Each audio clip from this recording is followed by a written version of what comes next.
Foi Ministro dos Negócios Estrangeiros, da Defesa, da Cultura, da Educação, Presidente da Assembleia da República, deputado, entre tantas outras vidas de uma vida há muito dedicada à política e ao Partido Socialista. Augusto Santos Silva, bem-vindo a este Direto ao Assunto sexta-feira. Obrigado pela sua disponibilidade.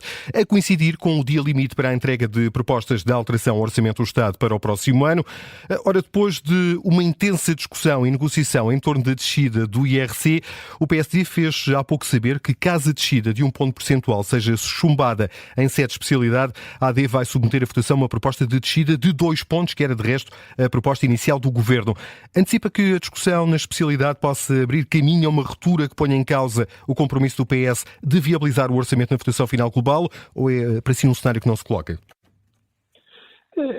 Muito obrigado pelo convite. Eu não sei responder em termos factuais, sei responder em termos normativos. Espero que esse cenário não se coloque. Uma das condições para a abstenção do PS e assim a viabilização do Orçamento de Estado tinha sido uma mudança na posição do Governo relativamente ao ritmo da redução do IRC. E espero que essa condição não seja posta agora em causa durante a discussão da especialidade. E, portanto, espera que o Partido Socialista se abstenha quando este artigo da redução de 1% seja apresentado? Espero que, se a lógica da viabilização do Orçamento de Estado é através de um entendimento do Governo de que não quer nenhuma aliança com o Chega para este efeito e conta com a abstenção do PS, que do lado do PS a disposição para a abstenção se mantenha e do lado do Governo a disposição para não fazer frentes de votação na especialidade com o Chega também se mantenha. Portanto, eu diria que é um compromisso de parte a parte. O facto do PS ainda não ter anunciado o sentido de voto deste artigo, em concreto a descida de 1 ponto percentual, não faz adivinhar que eventualmente o PS se prepare para chumbar? Isso não lhe sei responder, embora seja membro com muita honra do Partido Socialista e da sua Comissão Política Nacional, não tenho hoje funções na direção executiva do partido e, portanto, não sei responder. Augusto Santos Silva, esta semana ficou também marcada pelo caso que envolve o INEM, as dificuldades de resposta que alegadamente estiveram na origem da morte de perto de uma dezena de pessoas. Ainda hoje é a notícia da abertura de mais um inquérito. A Ministra da Saúde tem sido especialmente visada. À luz do que se sabe, faz sentido pôr em causa já a manutenção de Ana Paula Martins à frente do Ministério? Eu sigo como princípio pessoal de coerência defender quando estou na oposição o mesmo que defendo quando o meu partido está no governo. E do mesmo modo que, enquanto estive no governo, defendi que os problemas não se resolviam apenas ou sobretudo com a demissão de ministros, também devo dizer que não coloco a demissão da Ministra da Saúde como o alfa e ômega da solução para o INEM. Reconheço que ela tem responsabilidades políticas pessoais, porque ela não é responsável pela situação de crise que o INEM tem vivido já há alguns anos, mas é responsável por ter acrescentado a essa situação de crise uma instabilidade na direção. Já na vigência deste governo vamos no terceiro presidente do INEM, e uma absoluta incompetência pela qual é politicamente responsável em matéria de gestão das consequências da greve. Designadamente, é um absurdo não terem sido sequer equacionados os serviços mínimos ou terem sido equacionados de uma forma que não permitiu que fossem cumpridos. Dito isto, eu aí devo dizer que tenho pessoalmente uma posição bastante mais próxima daquela que é habitualmente o PCP exprimir, e que já exprimiu desta vez. Mais importante do que as pessoas são as políticas, e não creio que manter o ciclo de instabilidade contínua no Ministério da Saúde resolva os problemas que a saúde tem. E, por exemplo, se, como se tem dito, cair a Secretária de Estado da Gestão da Saúde, que aparentemente era quem tinha esta tutela, pelo menos até estes incidentes, porque ela agora passou para o Ministério, para a própria Ministra da Saúde, acha que isso resolve a questão da responsabilização política? Não, porque a questão da responsabilização política faz-se a um nível mais alto. O problema que se sente, que se vive no INEM, com as reivindicações dos técnicos de emergência médica, o problema que se vive hoje com a greve que tem fechado muitas escolas, em particular de assistentes operacionais nas escolas portuguesas, a insatisfação dos bombeiros salvadores, o facto de haver sindicatos das polícias e da GNR que continuam a ameaçar com contestação. Mesmo depois de o governo ter andado a distribuir partes do excedente orçamental por diferentes grupos, na ilusão de que, sossegando esses grupos, conseguia ter condições excelentes para uma eleição que queria antecipar, está na raiz de muitos destes problemas, porque como ainda hoje nós podemos ouvir de assistentes operacionais, se os professores conseguiram, porque é que nós não conseguimos? Há uma legítima expectativa por parte de diferentes carreiras da administração pública. Sim, e sobretudo há um tratamento da função pública como se fosse uma manta de retalhos. E isso só tem duas consequências, a meu ver, ambas muito negativas. A primeira consequência é que faz aumentar a despesa permanente do Estado, sem, aliás, contrapartidas do ponto de vista da melhoria da eficiência do Estado. E nós temos um orçamento para 2025 que pronuncia um caminho muito perigoso no que diz respeito à sustentabilidade da despesa pública em Portugal. Como todos os economistas distanciados e as instituições mais independentes, como por exemplo o Conselho de Finanças Públicas e o Banco de Portugal, não têm cessado de alertar. E a segunda consequência é que o Dr. Luís Montenegro pensou que ia roubar votos ao PS porque ia dar umas benesses, entre aspas, aos professores que são tidos, e aliás bem, como um grupo profissional que vota maciçamente no Partido Socialista. E o que está a acontecer é que ele está a semear fogos, porque como acode com a água, não com uma linha de coerência, não com um critério que as pessoas percebam, mas sim para tentar apagar fogos mais vistosos, por cada fogo que apaga, há mais 2 ou 3 que começam a capitar. E no que diz respeito ao Instituto de Emergência Médica, eu não quero reduzir as questões todas a esta, porque há problemas de funcionamento do Instituto muito sérios. Um deles, aliás, de que ninguém tem falado e que é um problema seríssimo, é a quantidade enorme de falsas chamadas que são feitas ao INEM. Mas também há esta questão de gestão de expectativas por parte de grupos profissionais, que a linha política muito fragmentária, muito de reação que este governo tem feito em matéria de carreiras e remunerações da administração pública agrava. E, portanto, como vê, Mas, ó, Soutor, também é verdade que estas contestações já vinham de trás, dos tempos em que o Partido Socialista estava também no governo, ou seja... Vou dizer o contrário. Não, a minha questão é a seguinte, é sustentável, o Estado consegue sustentar-se com a falta de recursos com que, não só financeiros, mas também no INEM é um caso muito claro, que há falta de recursos humanos no INEM para fazer face às emergências. Quer dizer, o Estado está com falta de recursos. É sustentável que esta situação continue por muito mais tempo sem que se entremos aqui em rupturas várias, quer na educação, quer na saúde, quer noutros serviços públicos? Eu faço uma distinção. O caso do INEM, como disse há pouco, é um caso particular porque o INEM sofreu nos últimos anos uma sangria muito considerável da parte dos seus técnicos e tem hoje uma dotação de recursos humanos efetiva muito inferior à dotação que devia ter de acordo com a sua lei orgânica.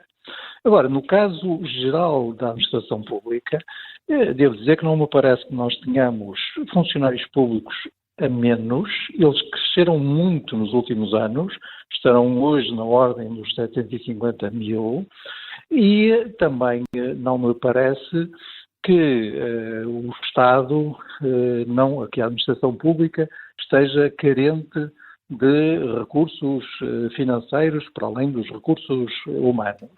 Ela estará carente de recursos humanos aqui e ali, não contesto, o INEM é um caso evidente, estará carente de recursos financeiros acolá, também não contesto, o que se passa hoje com a Fundação de Ciência e Tecnologia mostra, mas está também carente de melhorias da sua rentabilidade, de combate aos níveis de absentismo que manifesta e de renovação e de incentivo aos novos quadros, designadamente aos técnicos superiores e às carreiras gerais.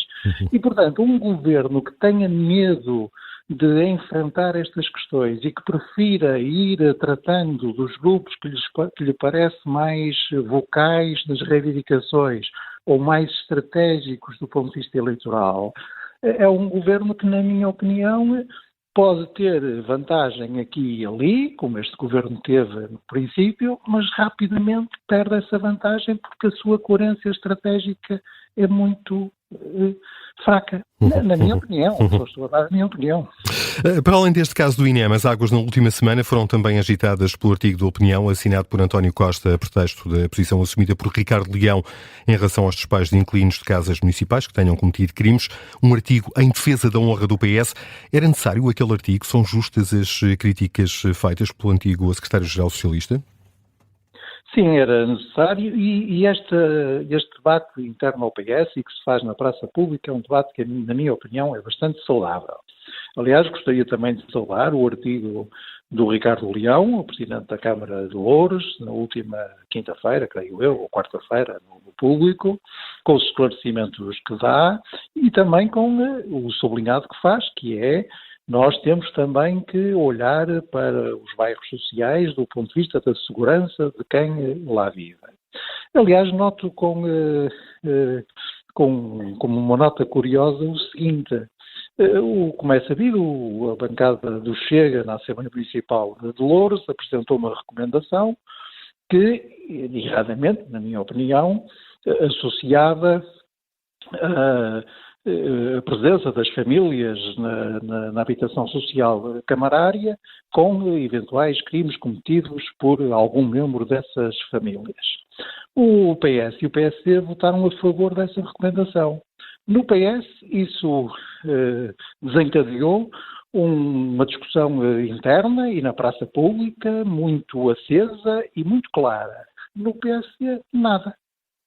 E, portanto, eu devo dizer que prefiro que estas questões sejam debatidas, porque isso é que é próprio dos partidos democráticos. Mas não sentiu que, sendo António Costa o antigo secretário-geral do Partido Socialista e tendo o atual secretário-geral já manifestado antes desse artigo aquilo que era o seu sentimento em relação às coisas, àquilo que tinha acontecido ou que o Presidente da Câmara de Louros votou, que isto, como aliás alguns membros do Partido Socialista disseram, é uma deslealdade do ex-secretário de Estado com o atual secretário-geral do Partido Socialista? Não, porque eu acho que o debate democrático em partidos políticos democráticos, plurais, não pode ser considerado nunca como uma deslealdade. E a tradição do PS é justamente debates vivos, debates abertos, debates públicos entre nós, e temos-nos dado muito bem com isso. Não me esqueço dos tempos em que Mário Soares contestava decisões do PS, por exemplo, o apoio à... E António Guterres reuniram no sótão. As discussões vivas que houve entre António Guterres e Jorge Sampaio, antes entre Jaime Gama e Vítor Constâncio, depois entre José Sócrates e Manuel Alegre. Portanto, aliás, a nossa unidade tem-se enriquecido com a vivacidade dos debates que temos quando entendemos que devemos tê-los. Ora, a ideia muito infeliz, para dizer o menos, de que um regulamento municipal podia substituir-se à lei e decretar sanções acessórias a crimes cometidos, sanções que nenhum tribunal havia decidido, essa ideia evidentemente que merece uma chamada de atenção pública porque o PS não partilha, não perfilha esses, entre aspas, princípios. Deixe-me abordar outro tema que o tem perseguido com alguma insistência ao longo dos últimos meses. A possibilidade de vir a ser candidato nas eleições presidenciais continua a fazer parte das suas reflexões mais íntimas? Em primeiro lugar, não tenho assim reflexões tão íntimas quanto isso. Em segundo lugar, não tenho nada a acrescentar ao meu ponto. O meu ponto é as eleições presidenciais de 2026 serão muito importantes. É ainda mais importante, do meu ponto de vista, que a área política em que eu me reconheço não cometa de novo o erro de ir dividida e com candidaturas fracas e, portanto, eu farei tudo o que estiver ao meu alcance para que a área política democrática em que eu me reconheço tenha uma só candidatura, uma candidatura forte, apoiada pelo Partido Socialista, às próximas eleições. E algum dos nomes que está por aí a correr lhe dá confiança de ser uma candidatura forte? Sim, mas nós neste momento temos que pensar o que é que queremos da próxima Presidente ou do próximo Presidente da República.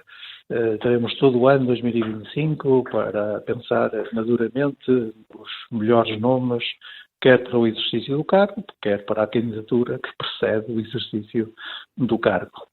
Mas nós não íamos falar sobre o Moçambique. E agora? Já aqui dissemos, precisamente na apresentação desta entrevista, que o senhor foi Ministro dos Negócios Estrangeiros. Esta semana há registro de mortes durante as manifestações em Moçambique, de contestação ao resultado das eleições de outubro.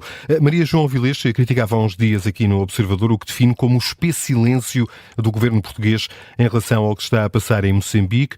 Devia o Executivo português ser mais interventivo? Justifica-se o que aparenta ser a prudência com que Portugal tem acompanhado a situação política e social em Moçambique? A minha resposta à sua segunda pergunta é sim. Mais uma vez, eu não tenho um critério quando estou no governo e outro quando estou na oposição e, portanto, creio que por todas as razões Portugal deve ter uma atitude muito prudente e ser muito cauteloso na relação com Moçambique.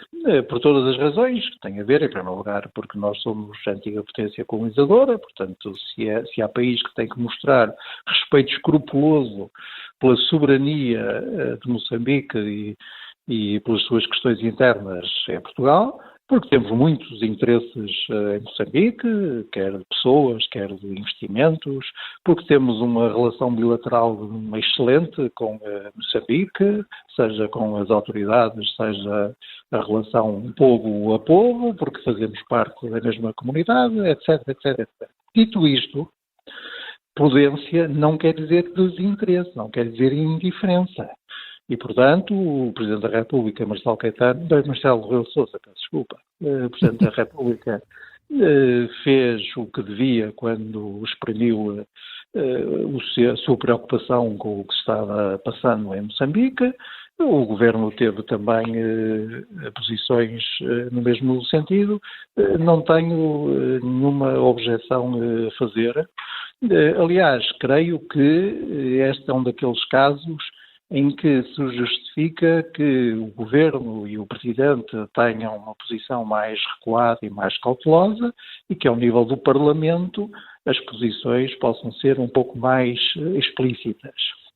Agora, onde é que está a nossa preocupação? A preocupação está em dois pontos. O primeiro ponto é manifesto que o contrato social sobre que se baseou até agora Moçambique independente e a relação com as autoridades, que é, ao fim e ao cabo, ainda muito devedor do papel da Frelimo como movimento de libertação, esse contrato social tem que ser reformulado, porque já diz muito pouco ou nada às novas gerações, que muitas delas já nasceram depois do fim da Guerra Civil em Moçambique, quanto mais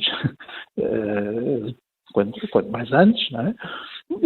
E depois também porque a crise que se vive hoje em Moçambique, com a contestação dos resultados eleitorais e as próprias dúvidas que os observadores internacionais independentes colocam a esses resultados eleitorais, são de molde que seja evidente a preocupação de todos e que seja muito importante ajudar os moçambicanos a encontrarem uma solução pacífica para a crise que hoje estão a viver.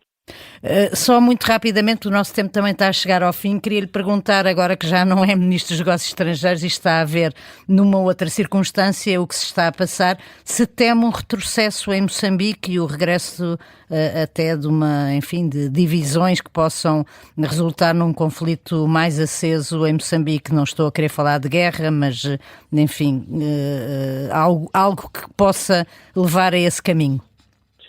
Eu tenho confiança em que, de uma parte e de outra, há força suficiente das pessoas mais moderadas e que percebem que uma confrontação não é a solução e que a solução está em restabelecer o diálogo nacional e formas de compromisso. Tenho, portanto, confiança em que a força dessas pessoas, quer do lado das autoridades, quer do lado dos agora contestatários, acaba por prevalecer, porque a situação de Moçambique é frágil. Moçambique tem a norte sido vítima de um avanço do terrorismo muito dramático. É, mesmo do ponto de vista, digamos, das suas infraestruturas, uma nação que ainda está em construção e, portanto, com toda a franqueza, o que eu creio que é necessário e é possível em Moçambique é, em primeiro lugar, que o Conselho Constitucional seja prudente na decisão que ainda não tomou sobre a validação dos resultados eleitorais, que se possa constituir uma mesa de diálogo nacional entre os interesses, que todos eles são legítimos e todos eles fazem Moçambique. Fica claro. Dr. Augusto Santos Silva, muito obrigado pela sua disponibilidade e por esta entrevista ao Direto ao Assunto da Rádio Observador. Voltaremos a falar depois das reflexões que não são íntimas em torno da possibilidade de vir ou não a ser candidato a presidencial. Boa tarde e obrigado. Boa tarde.